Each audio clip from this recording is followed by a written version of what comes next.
everybody, and thank you for your interest in our program and for all you do. This was a long time coming from, small group work and just getting to the point of our first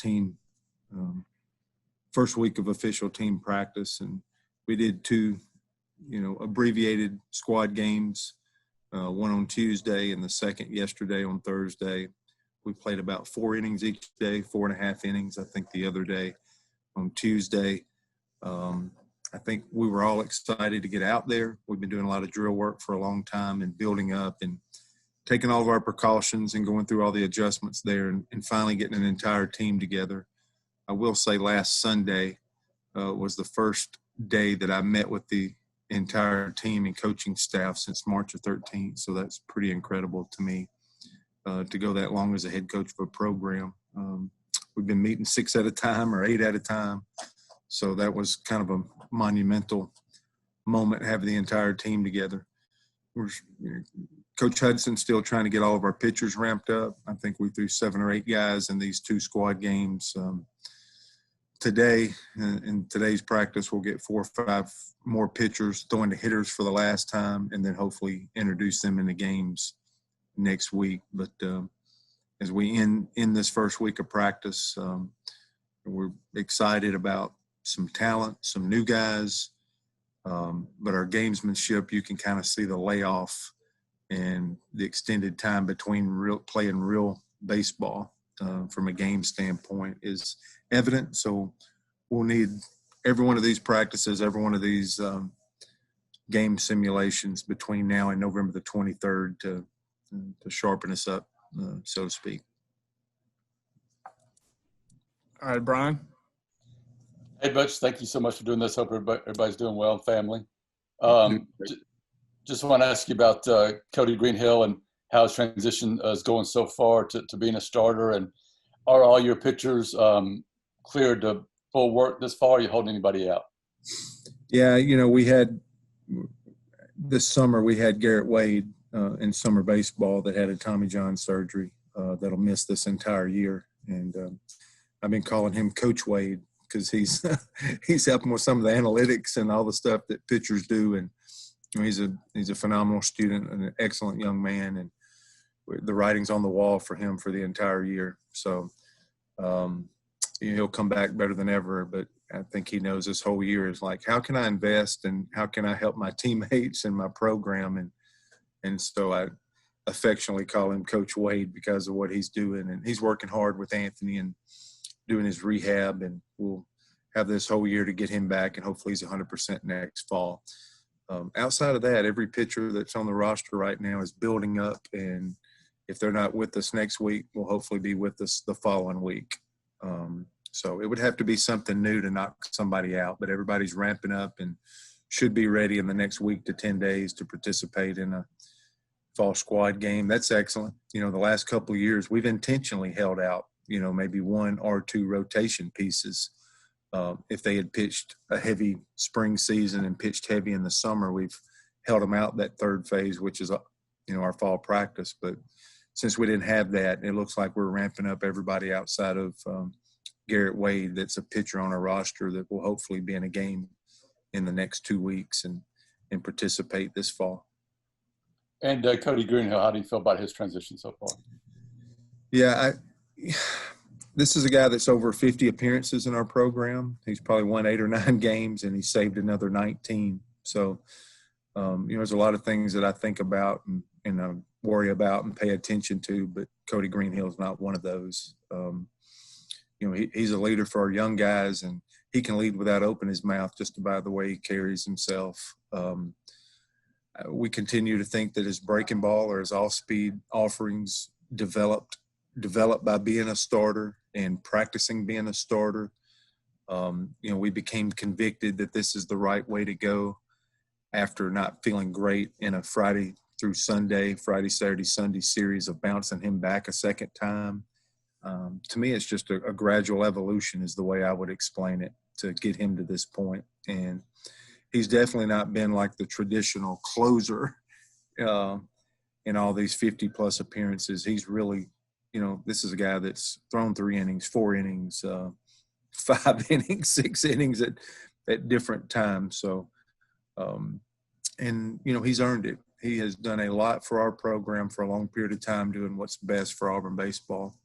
And this is an opportunity where he's naturally evolved too, and it gives him an opportunity to go out and do something that he had done every day before walking in the door. And, we feel like he's earned that right. And I really think by getting on a routine, this is going to really help, hopefully, round out his off-speed offerings, which will make him a more complete pitcher, which I think's in there for him to do. Thanks, Coach. Jason? Yeah, Butch, I'm going to ask about a pitcher too. Richard Fitz, been mostly a reliever, but he's pitched in some big games. But his velocity, everything, he's just continued to grow and kind of push forward, hadn't he? Yeah, he got opportunities from day one. He come in as a mature, ready to go from just a mental state. I coached his brother in college, Trevor. So I already had a glimpse of the family and what type of parents they had and how they'd raised their oldest. And of course, it's the apple doesn't fall far from the tree, and Richard's made a lot of those same qualities. So, I mean, he was pitching in Omaha as a freshman. He was pitching in a regional and a super regional. He made appearances every step of the way on our journey to Omaha. And, he's pitching with what he had at the time. And it's pretty nice. You don't see it every day where somebody's jumping 5, 6, 7 miles per hour in a short period of time of their college career. But he's done it. And, I don't think there's any magic dust or anything. I will say during the quarantine when it first hit, he sent me a couple of pictures of he and his dad building a wooden mound. It's just a small example of like some people just laid it down and, went on about their business and trying to figure out a pandemic or what we're going through. And I get it. And it's no judgment there. I'm saying somebody like Richard Fitz, his brain was wired to like, how do I capture this moment here, this break, and what can I figure out to continue to grow? So I think, him touching 98 in inner squad on Tuesday was a perfect example of how somebody took full advantage of this time, was able to self-motivate, be creative, figure things out. And I don't think there's any doubt that he's been working and put as much into the last 6 months as any player in our program, which is the only one I'm really evaluating. But a lot of self-motivation, and no coach or no person can take a lot of credit for that other than him. Thanks. Gianna? Hey, Coach, how are you? I'm great. Good to see you. Good to see you as well. So during this long break, what areas of the game kind of took the biggest step backwards? What are those things that you're going to have to work on catching up to? Yeah, I think it's just the little things. I think it's the base running. Like in quarantine, you're probably going to go play catch with somebody, and you're probably going to go to the bat cage and hit. And I've been disappointed by the base running and the little game awareness. When I'm talking about our gamesmanship, I'm talking about all those little things because they haven't simulated games, and a line drive hit to the infield, and you're supposed to vault back. You're supposed to take a step back and make sure that ball clears the infield, and we're, probably taking a step forward. So I think the guys have worked hard. I think they've done things. I think they've done the best that they can, but we need every rep of a ball game to because I think that's what's been missing the most, or just the little intangibles of playing a game, moving by the count, talking, communication between pitches. I think they got to get back in the routine of that. And that's, to me, as a head coach, that's what stuck out to me this week, is that's where we're behind. It's, I think Chris Joyner, our strength coach, Anthony Sanderson, our trainer, what they've done a good job. This is a later fall. A lot of teams, a lot of our peer schools have already played a lot of baseball, and I don't know how. I tip my hat to them. But our guys have just now getting to the point where I think they're ready to throw innings. They're ready to start playing games, and hopefully the other thing that we've seen that's concerned me is you've seen, it seems like, injuries, and not just the sport of baseball. I look at football. I look at other sports here of getting back into real play, because once you get out there and play, you want to push yourself. You want to grow.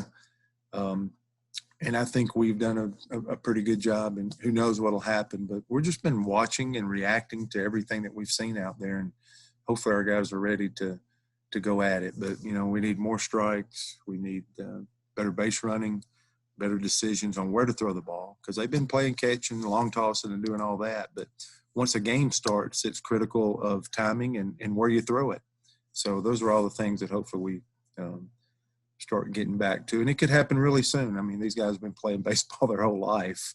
I'm really hoping in the next week or so we really start getting the barrels moving. We really start getting a lot of strikes thrown where the pitchers are getting ahead, staying ahead, and hopefully using their head as they're navigating through outings. But it's tough for a hitter right now. If you only get 1 or 2 at bats in a squad game, as we build up our pitchers, I think we start getting the 6 to 7, 8 inning squad games, and you start getting 3 at bats, then I think things start coming into focus, and the guys will get a rhythm going or back in a routine. Joe Healy. Hey, Coach. A couple of the newcomers I think people are going to be excited to see are guys like Cole Foster and Bryson Ware, 2 really talented kids, but they're coming into a pretty stacked position group where they're natural middle infielders, and you've got some guys who've been around the block already. What do you look for in newcomers, them specifically, but also just generally in terms of how do they find their way onto the field when they're coming into a pretty competitive position group to begin with? Yeah, it's a great question. I think from, coronavirus, I think adding a 5-round major league draft instead of the traditional 40-round draft, you start looking at all these factors. I don't think we're the only school in the SEC that feels good about the roster today, which we do. But that brought a lot of guys back. In a normal draft, you may not get a Cody Greenhill back. You may not get a Jack Owen back that's had less than a 3 ERA the last 100 innings. And you wouldn't probably have a Stephen Williams back. You start looking around the field of all that you did get back. And the 2 guys you mentioned, Bryson Ware and Cole Foster, I'd like to throw a third one in there, and it'd be Bobby Pierce, the junior college outfield transfer from Arizona. I would add those 3 guys. Now, what they have is they can line up with athletic tools next to the guys that we have back, a Ryan Bliss, a Rankin Woolley. I got to throw Brody Moore in there, how mature of a player he looks like, and how comfortable he is in his own skin now, being in his 3rd year in the program. Those 3 guys don't take a back seat to our 3 guys that have played a lot of baseball. What I would want is our incumbents, the guys that have been here for it not to be about them or themselves, and eventually the players will make the lineup out. But what I'm seeing, what I'm witnessing is, our returners like a Ryan Bliss is teaching Cole Foster how to play shortstop. Brody Moore is telling Bryson Ware when he's playing second base, hey, I know you've been playing shortstop like crazy, but when you're at second base, keep moving your feet, as you throw to first. Little things like that are taking place. And it's early on. So this thing might get more competitive. They might stop helping each other. And that's where I think a coach comes into play, is continue to try to foster. Let's be as good as we possibly can.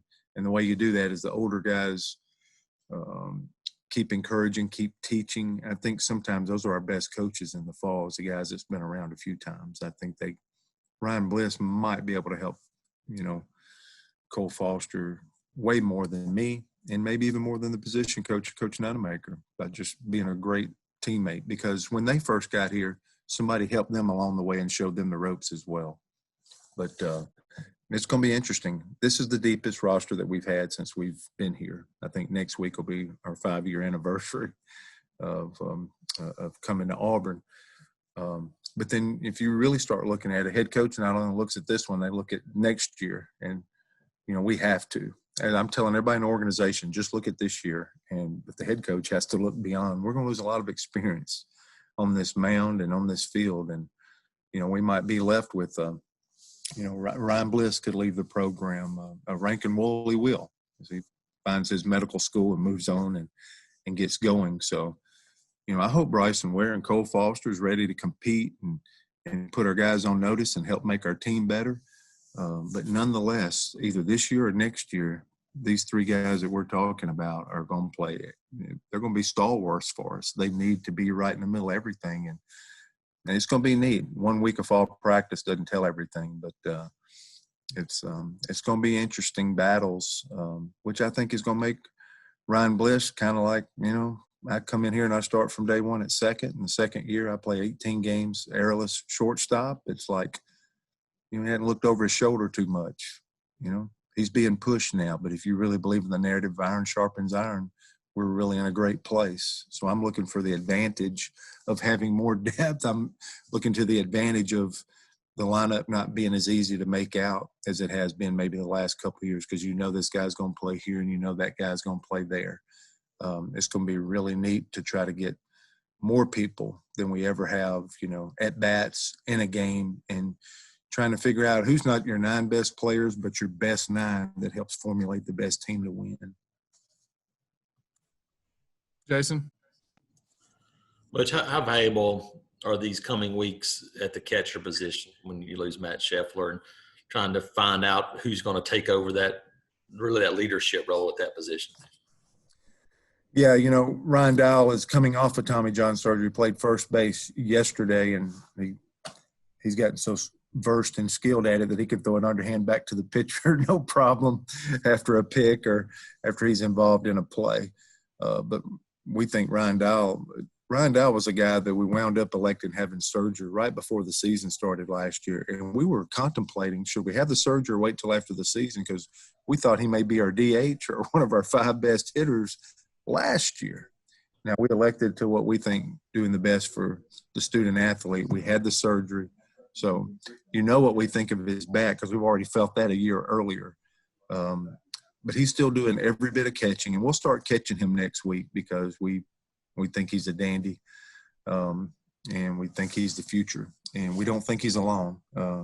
Nate LaRue, anybody that watched him last fall in squad games, if you'll come back out and watch him, he was quieter last year. He's taking charge, and he's getting real comfortable. He's throwing well. So we feel like we got 2 really good catchers. In all honesty, if you go around with having every outfielder back, with Joseph and I talking about, these shortstops and third baseman and second base options that we have, we feel great with our outfield. We feel great with our infield. First base is going to get competitive, and one of them's out there playing tight end right now that played a little bit with the absence of Connor Davis. Secondarily, you think first baseman, you got to figure that out a little bit. Like I said, Ryan Dowell played it yesterday because you're always trying to figure out how to get as many bats in a lineup as you can. But I'm going to say from a success standpoint of how good we can be, it's going to be the catching position. And those are our 2 guys that I would say since August, they're the 2 guys returning, and they're the 2 guys that look the most ready. Ryan Dowell won't be ready for the season, but we're going to do everything minus him standing up and throwing a ball to second to get him reps and let him play in this fall practice. I just might have to call somebody out or safe by using guessology without him making a throw. But that's how important it is to get him back there. And then LaRue's grown a whole lot. And then Ben Shore from Columbus, Georgia, freshman, and Peyton Sybrandt from Baton Rouge. They just got to get more comfortable in this first week. They're just what are some slang terms we use? Just a little sped up. I'm telling them, take a breath, relax, because the biggest skill that a catcher does is receive. And the most money that we've put into our players and our roster is on the mound.